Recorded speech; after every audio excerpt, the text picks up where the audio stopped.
Friends, welcome back to GK kitchen YouTube channel. ಇವತ್ತು ನಾನು ಹೆಸರು ಬೇಳೆ ಮತ್ತು ಹೀರೆಕಾಯಿ ಹಾಕಿ ಒಂದು ದಾಲ್ ಮಾಡೋದು ಹೇಗೆ ಅಂತ ತೋರಿಸ್ಕೊಡ್ತೀನಿ. ತುಂಬಾ ಚೆನ್ನಾಗಿರುತ್ತೆ. ಚಪಾತಿಗೆ, ಅನ್ನಕ್ಕೆ, ಮುದ್ದೆಗೆ ಮತ್ತು ಈ ಪರೋಟ ಬರುತ್ತೆ ನೋಡಿ, ಅದಕ್ಕೂ ತುಂಬಾ ಚೆನ್ನಾಗಿರುತ್ತೆ. ಇವಾಗ ನಾನು ನೋಡಿ ಆಲ್ರೆಡಿ ಸ್ವಲ್ಪ ತೊಗರಿಬೇಳೆ ಮತ್ತು ಹೆಸರು ಬೇಳೆ ಎರಡೂ ಹಾಕಿ 2 ರಿಂದ 3 ವಿಷಲ್ ಇವಾಗ ಚೆನ್ನಾಗಿ ಕೂಗಿಸ್ಕೊಂಡಿದ್ದೀನಿ. ಮತ್ತು ಪೇಸ್ಟ್ ಥರ ಆಗಿದೆ ನೋಡಿ. ಇದನ್ನು ಪಕ್ಕಕ್ಕೆ ಇಟ್ಕೊಂಡಿದ್ದೀನಿ. ಈಗ ಆಮೇಲೆ ಖಾರಕ್ಕೆ ಹಸಿಮೆಣಸಿನ್ಕಾಯಿ, ಸ್ವಲ್ಪ ಕರ್ಬೇವು ಸೊಪ್ಪು ಒಗ್ಗರಣೆಗೆ, 2 ಟೊಮೆಟೊ ಹಣ್ಣು, ಆಮೇಲೆ 2 ಈರುಳ್ಳಿ ಮತ್ತು ಒಂದೇ ಒಂದು ಹೀರೆಕಾಯಿನ ಮೇಲ್ಗಡೆ ಇರೋ ಸಿಪ್ಪೆ ತೆಗೆದು ನೀಟಾಗಿ ತೊಳೆದು ಸಣ್ಣದಾಗಿ ಹಚ್ಚಿಟ್ಕೊಂಡಿದ್ದೀನಿ. ಈಗ ಹೇಗೆ ಮಾಡೋದು ಅಂತ ತೋರಿಸ್ಕೊಡ್ತೀನಿ ನೋಡಿ. ಇವಾಗ ಸ್ಟವ್ ಹಚ್ಕೊಂಡು ಬಾಣಲಿ ಇಟ್ಕೊಂಡಿದ್ದೀನಿ. ಅದಕ್ಕೆ ಸ್ವಲ್ಪ ಎಣ್ಣೆ ಹಾಕೊಳ್ತಾ ಇದ್ದೀನಿ. ಎಣ್ಣೆ ಹಾಕಿದ್ಮೇಲೆ ಚೆನ್ನಾಗಿ ಕಾಯಬೇಕು ಎಣ್ಣೆ. ಇವಾಗ ನೋಡಿ ಎಣ್ಣೆ ಕಾದಿದೆ. ಇದಕ್ಕೆ ಒಂದು ಚಿಕ್ಕ ಸ್ಪೂನಲ್ಲಿ ಸಾಸಿವೆ ಹಾಕೊಳ್ತಾ ಇದ್ದೀನಿ.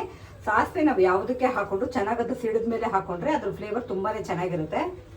ಸಾಸಿವೆ ಚೆನ್ನಾಗಿ ಸಿಡಿತಾ ಇದೆ.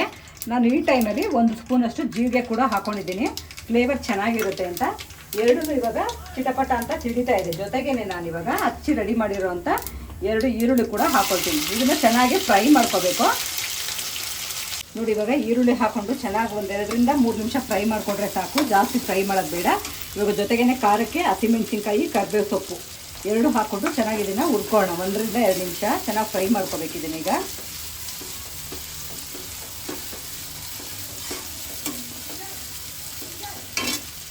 ನೋಡಿ, ಇವಾಗ ಈರುಳ್ಳಿ, ಹಸಿಮೆಣಸಿನ್ಕಾಯಿ, ಕರಿಬೇವೆಲ್ಲ ಹಾಕಿದ್ಮೇಲೆ ಹಚ್ಚಿ ರೆಡಿ ಮಾಡಿರೋಂಥ 1 ಹೀರೆಕಾಯಿ ಕೂಡ ಜೊತೆಗೆ ಹಾಕ್ಕೊಳ್ತಾ ಇದ್ದೀನಿ. ಇದನ್ನು ಅಷ್ಟೇ ತುಂಬ ಎಳೆದಾಗಿರೋದ್ರಿಂದ ಹಾಗೆ ಆಮೇಲೆ ಇದು ಬೆಂದೋಗ್ಬಿಡುತ್ತೆ ನೋಡಿ. ಈ ಟೈಮಲ್ಲಿ ಚೆನ್ನಾಗಿ ಮಿಕ್ಸ್ ಮಾಡಿದ್ಮೇಲೆ ಇದಕ್ಕೆ ಸ್ವಲ್ಪ ಪುಡಿ ಉಪ್ಪು ಹಾಕೊಂಡ್ಬಿಡೋಣ. ಆವಾಗ ಕಾಯಿಗೆಲ್ಲ ಉಪ್ಪು ಹಿಡ್ಕೊಳುತ್ತೆ, ರುಚಿ ಚೆನ್ನಾಗಿರುತ್ತೆ ನೋಡಿ. ಒಂದು ಚಿಕ್ಕ ಸ್ಪೂನಲ್ಲಿ 1 ಸ್ಪೂನಷ್ಟು ಮಾತ್ರ ಹಾಕ್ಕೊಂಡಿದ್ದೀನಿ, ನೋಡ್ಕೊಂಡು ಆಮೇಲೆ ಹಾಕೋಬೋದು.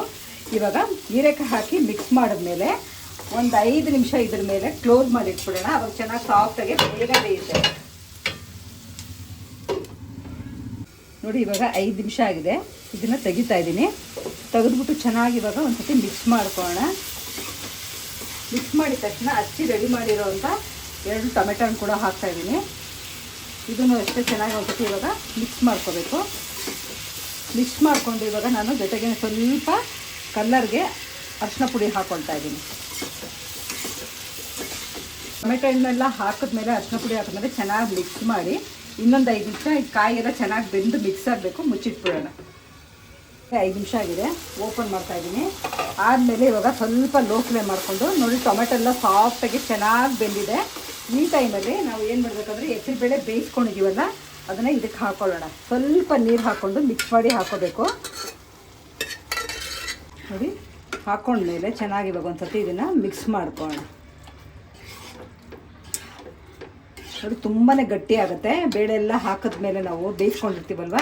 ಆಮೇಲೆ 1 ರಿಂದ 2 ನಿಮಿಷ ಇದು ಇನ್ನೂ ಸ್ವಲ್ಪ ಮಿಕ್ಸ್ ಆಗಬೇಕಲ್ವ, ಆವಾಗ ಗಟ್ಟಿಗಾಗುತ್ತೆ. ಆವಾಗ ಏನು ಮಾಡಬೇಕಂದ್ರೆ ಈ ಕುಕ್ಕರಲ್ಲಿ ಬೇಯಿಸ್ಕೊಂಡಿರ್ತೀವಲ್ಲ ಬೇಳೆ, ಅದಕ್ಕೆ ಸ್ವಲ್ಪ ನೀರು ಹಾಕಿ ಇದನ್ನು ಈ ಥರ ಅಂಟ್ಕೊಂಡಿರುತ್ತಲ್ಲ ಅದನ್ನೆಲ್ಲ ಕಲಸಿ ಈ ಥರ ಇದಕ್ಕೆ ಹಾಕ್ಕೊಂಬಿಡೋಣ. 1 ಗ್ಲಾಸ್ ಅಷ್ಟು ನೀರು.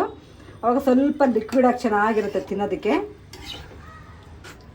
ನೋಡಿ. ಮಿಕ್ಸ್ ಮಾಡಿ 1-2 ನಿಮಿಷ ಸಾಕು, ಯಾಕಂದರೆ ಎಲ್ಲ ಬೆಂದೋಗ್ಬಿಟ್ಟಿದೆ. ಇನ್ನು ಜಾಸ್ತಿ ಹೊತ್ತು ಇದನ್ನು ಕುದಿಸಿದ್ರೆ ಟೇಸ್ಟ್ ಇರೋದಿಲ್ಲ. ಒಂದು ಕುದಿ ಹತ್ತಿದ ತಕ್ಷಣ ಇವಾಗ ಆಫ್ ಮಾಡ್ಕೊಳ್ಳೋಣ. ಇವಾಗ ನೋಡಿ ಕುದಿ ಹತ್ತಕ್ಕೆ ಸ್ಟಾರ್ಟ್ ಆಗಿದೆ. ಇನ್ನು ಜಾಸ್ತಿ ಹೊತ್ತು ಇದನ್ನು ಬೇಯಿಸ್ಕೊಳ್ಳೋದು ಬೇಕಾಗಿಲ್ಲ. ಆಮೇಲೆ ಉಪ್ಪು ಕರೆಕ್ಟಾಗಿದೆಯಾ ಅಂತ ಒಂದು ಸತಿ ನೀವು ಚೆಕ್ ಮಾಡಿಕೊಂಡು ಇದನ್ನು ಆಫ್ ಮಾಡ್ಕೊಳ್ಳಿ. ಇವಾಗ ನಾನು ಅಷ್ಟೇ ಗ್ಯಾಸ್ನ ಆಫ್ ಮಾಡ್ತಾಯಿದ್ದೀನಿ. ತುಂಬಾ ಸಿಂಪಲ್ಲಾಗಿ ತುಂಬ ಟೇಸ್ಟಾಗಿ ಹೀರೆಕಾಯಿ ದಾಲ್ ಸೂಪರಾಗಿ ರೆಡಿಯಾಗಿದೆ. ಆಲ್ರೆಡಿ ನಾನು ಹೇಳಿದ್ದೀನಿ ನಿಮಗೆ, ಚಪಾತಿಗೆ, ಅನ್ನಕ್ಕೆ, ಮುದ್ದೆಗೆ, ಪರೋಟಾಗೆಲ್ಲ ಸೂಪರಾಗಿರುತ್ತೆ. ಇವಾಗ ಮೇಲ್ಗಡೆ ನೋಡಿ ಕೊತ್ತಂಬರಿ ಸೊಪ್ಪು ಕೂಡ ಹಾಕ್ಕೊಳ್ತಾ ಇದ್ದೀನಿ ನೋಡಿ. ಕಲರ್ಫುಲ್ಲಾಗಿ ಎಷ್ಟು ಚೆನ್ನಾಗಿ ಕಾಣ್ತಾ ಇದೆ ಅಂತ ನೋಡಿ. ಯಾರ್ಯಾರು ಫಸ್ಟ್ ಟೈಮ್ ವಿಡಿಯೋ ನೋಡ್ತಾ ಇದ್ದೀರಾ ಪ್ಲೀಸ್ ಸಬ್ಸ್ಕ್ರೈಬ್ ಮಾಡ್ಕೊಳ್ಳಿ. ನಿಮಗೂ ವಿಡಿಯೋ ಇಷ್ಟವಾದಲ್ಲಿ ಲೈಕ್ ಮಾಡಿ, ಶೇರ್ ಮಾಡಿ, ಸಬ್ಸ್ಕ್ರೈಬ್ ಮಾಡಿ. ಪಕ್ಕದಲ್ಲೇ ಇರೋ ಬೆಲ್ ಐಕನ್ನ ಕ್ಲಿಕ್ ಮಾಡಿ. Thank you.